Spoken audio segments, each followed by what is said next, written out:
My name is Leslie. Sitting here in my small studio, looking at the apology post on my parents' Facebook pages, I can't help but let my mind wander back to the whole ordeal. It all started with a seemingly innocent Instagram reel that turned my world upside down. My family lives in a small town called Pinewood. My parents, Mr. and Mrs. Thompson, are a bit old-fashioned and image-conscious. My father is a postman, always worried about his reputation in the community. My mother used to work in a local flower shop, but her hours have been cut recently. And my sister, Lily, is a 24-year-old aspiring social media influencer, always chasing the next big viral post, regardless of who it might hurt. A year before the Instagram fiasco, I was living my life in the big city, working as a junior graphic designer. I had a small but cozy apartment near the subway, and I was just starting to make my mark in the industry. One day, my father called. His voice was full of worry, saying that the post office was cutting his hours and they were struggling to pay the bills. Lily was at home, doing nothing but filming herself for her social media, claiming she was building her brand. So, out of love and a sense of duty, I packed my bags and moved back to Pinewood. I started paying most of the household bills right away. I sent money for the mortgage, paid for groceries, and fixed things around the house when they broke.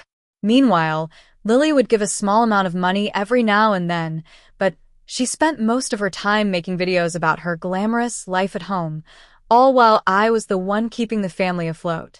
What hurt the most was how my parents talked about me behind my back. To my face, they were grateful, but to their friends, they said I had come back because I couldn't make it in the city, that I was a burden. My mother would laugh and call me a city failure in front of her friends, and my father would nod in agreement, as if I was just a problem they had to deal with. 3 months ago, I found a new job opportunity in the city again. I told my parents I was moving out and promised to help them set up a budget so that they and Lily could manage the expenses. But that's when the argument started. They called me selfish, said I was abandoning them in their time of need. They didn't want to listen to reason. In the end, I signed the lease for a new apartment in the city and moved out. A month later, I saw it. Lily had created a new Instagram account just to post a video of me getting kicked out.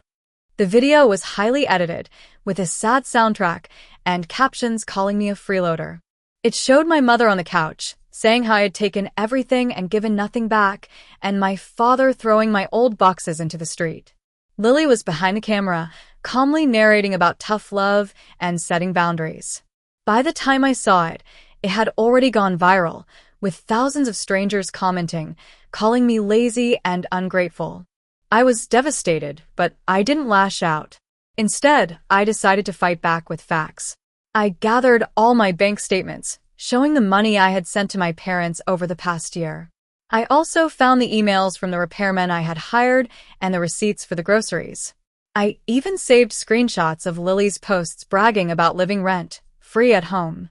I then took this evidence to a lawyer recommended by a colleague. The lawyer told me that what my family had done was not only cruel, but also potentially defamatory. We drafted a lawsuit, and I also sent polite emails to my father's post office, my mother's former flower shop, and the small brands Lily had tagged in her video, explaining the real situation. When my family found out about the lawsuit and the emails I had sent, all hell broke loose.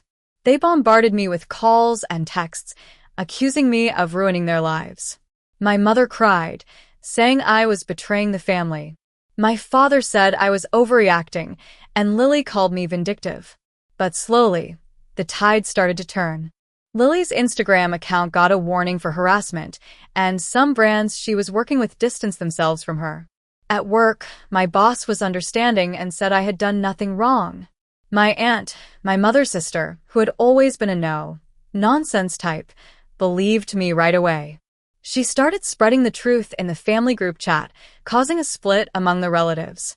One day, my father showed up at my office with a folder of bills, saying they were in financial trouble because I had stopped helping.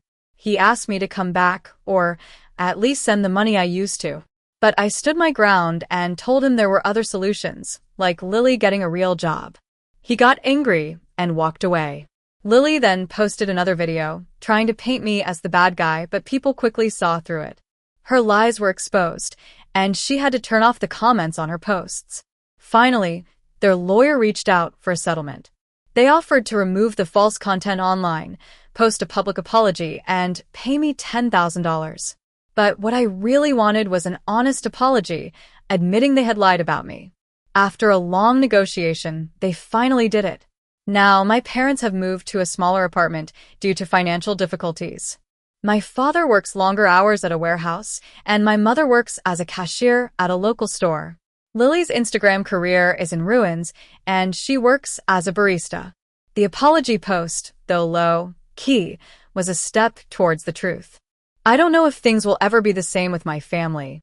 Trust has been broken, and I've learned that it's okay to set boundaries, even with family. I'm more cautious now, but at least I've taken back control of my story.